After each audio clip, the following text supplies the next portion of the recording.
إن الحمد لله نحمده ونصلي على رسوله الكريم أما بعد أعوذ بالله السميع العليم من الشيطان الرجيم بسم الله الرحمن الرحيم هو الذي أنزل عليك الكتاب منه آيات محكمات هن أم الكتاب وأخر متشابهات فأما الذين في قلوبهم زيغ فيتبعون ما تشابه منه ابتغاء الفتنة وابتغاء تأويله وما يعلم تأويله إلا الله والراسخون في العلم يقولون آمنا به كل من عند ربنا وما يذكر إلا أولو الألباب.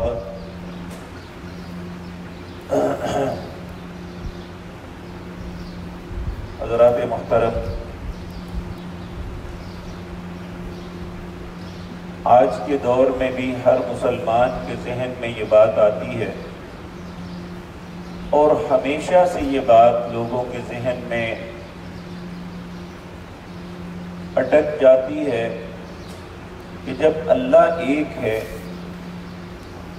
اور اس کی طرف سے نازل ہونے والی کتاب ایک ہے اور اس کے رسول ایک ہیں تو پھر اختلاف کس بات کا؟ یہ صرف مسلمانوں کا معاملہ نہیں، عیسائیوں کے اندر بھی یہی کچھ تھا اور یہود کے اندر بھی اسی طرح ہے۔ نبی کریم صلی اللہ علیہ وسلم نے واضح طور پہ یہ بات بیان فرمائی، یہود میں 71 فرقے ہوئے اور عیسائیوں کے اندر 72 ہوئے اور میری امت کے اندر 73 ہوں گے۔ اور پھر آپ نے جو بات فرمائی بڑی سخت ہے، آپ نے فرمایا کلہم فی النار، سب کے سب جہنم میں جائیں گے مگر ان میں صرف وہ شخص بچے گا کہ جس پہ آج میں اور میرے صحابہ ہیں، جو اس چیز پہ عمل کرے گا صرف وہ بچے گا، باقی سب جہنم میں جائیں گے۔ آج ہمیں بہت سی خود فریبیاں دی جاتی ہیں کہ فلاں بچا لے گا، ایسے ہو جائے گا، لیکن اللہ کے نبی کی بات سچی ہے۔ اب سوال یہ پیدا ہوتا ہے کہ ایسا کیوں فرمایا کہ کلہم فی النار، سب جہنم میں جائیں گے؟ یہ آیت اس کا جواب دیتی ہے۔ یہ حقیقتاً تو عیسائیوں کو سمجھانے کے لیے اللہ نے اتاری تھی، جو نبی کریم صلی اللہ علیہ وسلم سے مناظرہ کرنے کے لیے آئے تھے۔ انہیں اللہ فرماتے ہیں، اور لیکن یہ بات یاد رکھیں کہ یہ قیامت تک آنے والے ہر انسان کے لیے اللہ فرماتے ہیں هو الذی انزل علیک الکتاب، اللہ وہ ذات پاک ہے جس نے آپ کے اوپر کتاب کو نازل کیا۔ اس کتاب کے اندر کیا ہے؟ منہ آیات محکمات، اس میں کچھ محکم آیتیں ہیں، وَأُخَرُ مُتَشَابِهَاتٍ، اور کچھ متشابہات شک ڈال سکتی ہے۔ یہاں یہ بات یاد رکھیں، تورات اور انجیل اس کے تو الفاظ بھی بدل دیے گئے، لیکن قرآن کے الفاظ کوئی نہیں بدل سکتا۔ اس کا ایک ایک لفظ جو ہے اللہ نے اس کی حفاظت کا ذمہ لیا ہوا۔ مامون الرشید بنو عباس کا ایک حاکم تھا، اس کے زمانے میں وہ سال کے بعد ایک جلسہ منعقد کرتا۔ اس جلسے کے اندر وہ مختلف مذاہب کے علماء کو دعوت دیتا تاکہ ہر بندہ اپنے مذہب کے متعلق لوگوں کو بتلائے اور لوگوں کے اندر شعور پیدا ہو کہ کون سا سچا مذہب ہے۔ اس میں یہود بھی آتے، عیسائی بھی آتے، مسلمان بھی ہوتے علی ھذا القیاس، جو بھی اس وقت عراق کے قرب و جوار میں مذاہب تھے، سب کو دعوت دی جاتی۔ ایک مرتبہ ایسا ہوا کہ ایک بڑا ہی خوبصورت نوجوان جو یہودی عالم دین تھا، وہ بھی بحیثیت مبلغ اس سال وہ اس میں شامل ہوا کہ اس نے بھی تقریر کر دی۔ جب اس نے تقریر کی، اتنی خوبصورت، اتنے پیارے الفاظ اور اتنا اچھا انداز تھا کہ بادشاہ بار بار یہ کہتا، عقل مند بڑا ہے، پتہ نہیں پھر حق کو کیوں نہیں پہچانتا۔ جب اس نے تقریر ختم کی تو اس نے اسے اپریشیٹ کیا، شاباش دی، اور پوچھا تم یہودی ہو؟ اس نے کہا ہاں۔ پھر اس نے وہی کلمات کہے کہ اتنا اچھا ذہن، اتنی اچھی باتیں کی ہیں اور ابھی تک کہا تو حق کو پہچان نہیں سکا۔ خیر بات ختم ہوگی، سب لوگ چلے گئے، لیکن اس بندے کے ذہن میں بادشاہ کی بات اٹک گئی۔ یہ واپس گیا، چونکہ اس نے مسلمانوں کی تقاریر بھی سنی، عیسائیوں کے بھی سنی، اور خود اپنے متعلق بھی باتیں کی۔ یہ گیا اور اس نے حق کو پہچاننے کے لیے ایک عجیب رستہ اختیار کیا۔ کہتا ہے میں اچھا لکھنے والا تھا اور میرے پاس مال بھی تھا۔ کہتا ہے میں واپس آیا اور میں نے آ کے تورات کو لکھنا شروع کر دیا۔ اس میں کچھ آیتیں چھوڑ دی، کچھ لکھی، کچھ کو ایک جگہ سے دوسری جگہ پہ لگا دیا۔ یہ سارا کام کر کے کہتا ہے میں نے وہ تورات لوگوں کے سامنے پیش کی، اس کے مختلف نسخے بنائے، سب لوگوں نے مجھ سے خرید لی، اور مجھے کسی طرف سے کوئی مزاحمت نہ آئی، بلکہ جن لوگوں نے لی مجھے تعریف خطوط لکھے کہ تو نے تورات کی بڑی خدمت کی ہے، بڑی خوبصورت لکھی ہے۔ کہتے ہیں میں حیران ہوا کہ میں نے تو اس کی تحریف کی ہے، یہ میری تعریف کر رہے ہیں کہ تو نے یہ ایسا کیا۔ پھر کہتا ہے میں نے انجیل کے ساتھ یہی معاملہ کیا۔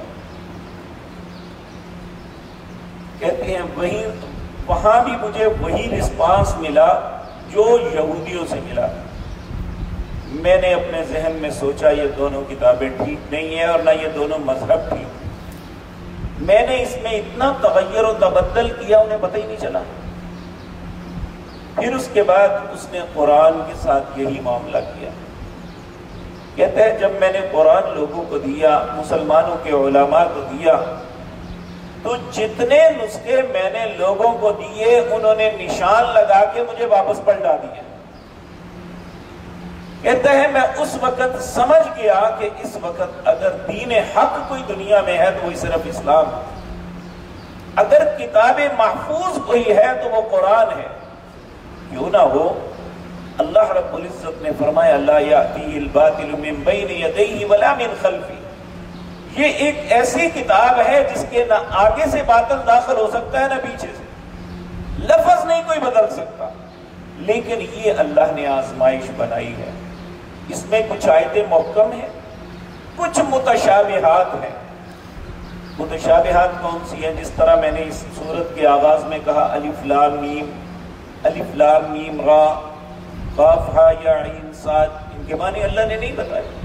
خواہ بندہ زور لگاتا رہے اور اس کی تعویلیں کرتا رہے، جس طرح کہ ہمارے ہاں ایک بے وقوف انسان ہے جاوید غامدی نام کا، اور اس نے کہا یہ تو موسیقی کے مختلف دھنیں ہیں جو اللہ نے بیان کی ہیں، نعوذ باللہ، جبکہ رسول اللہ نے فرمایا کہ دو آوازوں پہ ہمیشہ اللہ نے لعنت ڈالی ہے، ایک موسیقی کی آواز پہ اور ایک مصیبت کے وقت رونے دھونے کی آواز پہ۔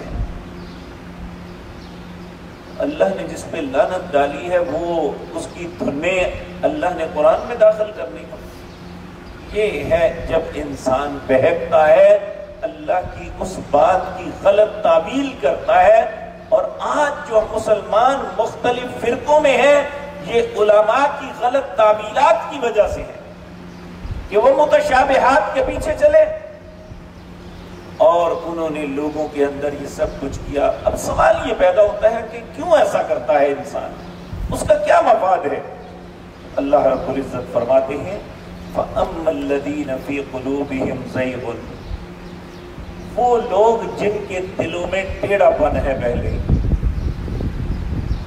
فَيَتَّبِعُونَ مَا تَشَابَهَ, وہ محکمات کے پیچھے نہیں متشابہات کے پیچھے جاتے ہیں. مِنْهُ ابْتِغَاءَ الْفِتْنَةِ, ان کا مقصد ہی فتنے کو تلاش کرنا ہے کہ لوگوں کو لڑاؤ, اپنے مقاصد حاصل کرو, لوگوں میں نفرت ڈالو اور خود مال کھاؤ کماؤ. یہود کے علماء کا بھی وتیرہ یہی تھا, عیسائیوں کے علماء کا وتیرہ بھی یہی تھا. آج بدقسمتی سے مسلمانوں میں بھی بہت سے علماء یہی طرز عمل اختیار کیے ہوئے کہ ان کا مقصد ہی فتنے ڈالنا, وابتغاء تاویلی, اور ان متشابہات کی تعویلیں تلاش کرتے ہیں. حالانکہ اللہ کہتے ہیں وما یعلم تاویلہ الا اللہ, ان آیات کی تعویل اللہ کے علاوہ کوئی نہیں جانتا. والراسخون فی العلم, جو راسخ علم والے ہیں, یقولون, وہ کہتے ہیں کل من عند, یقولون آمنا به کل من عندنا من عند ربنا, ہم ایمان لاتے ہیں جو اللہ نے فرمایا یہ سچ ہے, ہماری سمجھ میں آئے یا نہ آئے. آپ دیکھیں قبر کے معاملات ہیں, مرنے کے اور اس کے بعد کے معاملات ہیں, اور حشر اور جنت جہنم کے معاملات ہیں. اللہ نے سب کے متعلق کہا وما ادراک, تمہارا ذہن اس کو ادراک ہی نہیں کر سکتا کہ یہ کیسے ہوگا. اب آپ دیکھیں کہ قرآن کریم میں اللہ نے فرمایا النار یعرضون علیہا غدوا وعشیا, میں صبح شام فرعون اور آل فرعون کو آگ پہ پیش کرتا ہوں. اب فرعون کی لاش مصر کے ایک میوزیم کے اندر, ایک شوکیس کے اندر پڑی ہوئی ہے, لوگ اسے صبح شام دیکھ رہے ہیں, کسی نے آگ لگی ہوئی نہیں دیکھی. لیکن اللہ نے سچ کہا, اللہ نے نبی کریم صلی اللہ علیہ وسلم کو معراج کی رات دکھایا کہ میں کیسے آگ لگاتا ہوں. آپ نے فرمایا جس طرح تم اپنے جانوروں کے ریوڑ پانی پہ لے جاتے ہو, اس طرح فرعون اور آل فرعون کو ہانک کے اللہ آگ پہ لے جاتے ہیں. اب بظاہر اس کا جسم وہاں ہے, اسے آگ کیسے لگتی ہے؟ وما ادراک, تم ادراک نہیں کر سکتے کہ کیسے ہوگا. اور آج یہ باتیں کہی جاتی ہیں قبر کا عذاب کوئی نہیں ہے, فلاں چیز کوئی نہیں ہے, فلاں ایسے ہے ایسے نہیں ہے. بھائی قرآن کو سمجھنے والے سب سے زیادہ اس کائنات میں محمد الرسول اللہ صلی اللہ علیہ وسلم. تو جو بات انہوں نے بتائی وہ سچ ہے. ساری دنیا کے لوگ ایک موقف اختیار کر لیں, نبی کریم صلی اللہ علیہ وسلم کا دوسرا موقف ہو, ساری دنیا کے لوگ غلط ہیں, صرف رسول اللہ صحیح ہے صلی اللہ علیہ وسلم. اس لیے میرے عزیز بھائیوں, آج ہمارا المیہ یہ ہے کہ ہم ایسے علماء کے پیچھے لگے ہوئے ہیں جو قرآن کے متعلق بھی, حالانکہ اللہ نے فرمایا وَمَنْ أَسْلَمُ مِمَّنِ افْتَرَى عَلَى اللَّهِ كَذِبًا وَهُوَ يُدْعَى إِلَى الْإِسْلَامِ, اس سے بڑا ظالم کوئی نہیں ہے جو اللہ پہ جھوٹ باندھ رہا ہے. لوگ بیچارے سمجھتے ہیں اسلام کی دعوت دے رہا ہے, حالانکہ وہ جھوٹ بول رہا ہے. تو اس لیے ہمیں بھی پہچاننا. ڈاکٹر اسرار نے ایک بڑی خوبصورت بات کی, اس نے کہا مسلمانوں جب تک تم خود قرآن کو نہیں سمجھو گے, اس کو نہیں کھولو گے, اس پہ نہیں فہم اختیار کرو گے, تمہارے ساتھ یہ ڈکیتی ہوتی رہے گی کہ ہر بندہ اپنی مرضی کی باتیں نکال کے تمہارے سامنے رکھے گا, تمہیں فرقوں میں مبتلا کرے گا. اس لیے میرے عزیز بھائی ہمیں یہ چاہیے کہ ہم خود بھی تو دیکھیں کہ اللہ اپنی پاک کلام میں ہمیں کیا کہتا ہے. ہم دوسروں پہ ہی تکیہ کیوں کیے ہوئے؟ تو اللہ رب العزت فرماتے ہیں والراسخون فی العلم, جو راسخ علم والے ہیں, یقولون کہتے ہیں آمنا بہ, ہم ان پہ ایمان لاتے ہیں, کل من عند ربنا, یہ سب کچھ ہمارے رب کی طرف سے ہے. وما یذکر الا اولو الالباب, ان باتوں پہ نصیحت کون حاصل کرتا ہے؟ جو عقل والا ہے. اور جو بندہ ان باتوں کو سننے کے بعد نہیں نصیحت حاصل کرتا بلکہ فرقہ بندی پہ ہی قائم رہتا ہے، کہتا ہے جو میرے مولوی نے کہہ دیا بس وہی ٹھیک ہے، تو پھر یاد رکھیں اللہ کہتا ہے یہ صرف نصیحت حاصل عقل والے کرتے ہیں، جو نصیحت حاصل نہیں کرتا اللہ اسے عقل مند ہی نہیں مانتے۔ تو یہ سبب ہے فرقہ پرستی کا۔ اور یاد رکھیں جو بھی لوگ مختلف فرقوں میں مبتلا ہوتے ہیں لا علمی کی وجہ سے نہیں ہوتے بلکہ ارادے اختیار کے ساتھ ہوتے ہیں، اور ان لوگوں کو علم ہوتا ہے یہ صحیح ہے یا غلط ہے۔ اللہ رب العزت سورۃ بینہ میں فرماتے ہیں وَمَا تَفَرَّقَ الَّذِينَ أُوتُوا الْكِتَابَ إِلَّا مِن بَعْدِ مَا جَاءَتْهُمُ الْبَيِّنَةُ۔ یہ جو لوگ متفرق ہوتے ہیں یہ نہیں کہ انہیں پتہ نہیں، واضح دلائل آنے کے بعد ہوتے ہیں۔ اور آپ یاد رکھیں کہ ہمیشہ آپ کسی بات کی تحقیق کرنے کے لیے چلیں تو پہلی بات تو یہ کہ بھائی جس طرح کسی کا دل چاہے وہ کر لے۔ اگر جس کا دل چاہے وہ کر لے تو پھر اللہ نے نبیوں کو بھیجنے کا مطلب کیا تھا؟ پھر جو کسی کے من میں آتا کر لیتا۔ یہ بہت بڑا دھوکہ ہے۔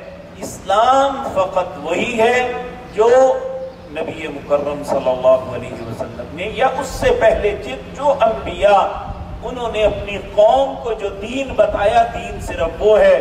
قوم کے لوگوں نے جو اپنے پاس سے دین گڑا وہ دین نہیں ہے۔ اور آج بھی یہی بات ہمیں یاد رکھ لینی چاہیے کہ صرف اور صرف اتھارٹی اللہ کی ذات اور جناب محمد رسول اللہ کا فرمان ہے۔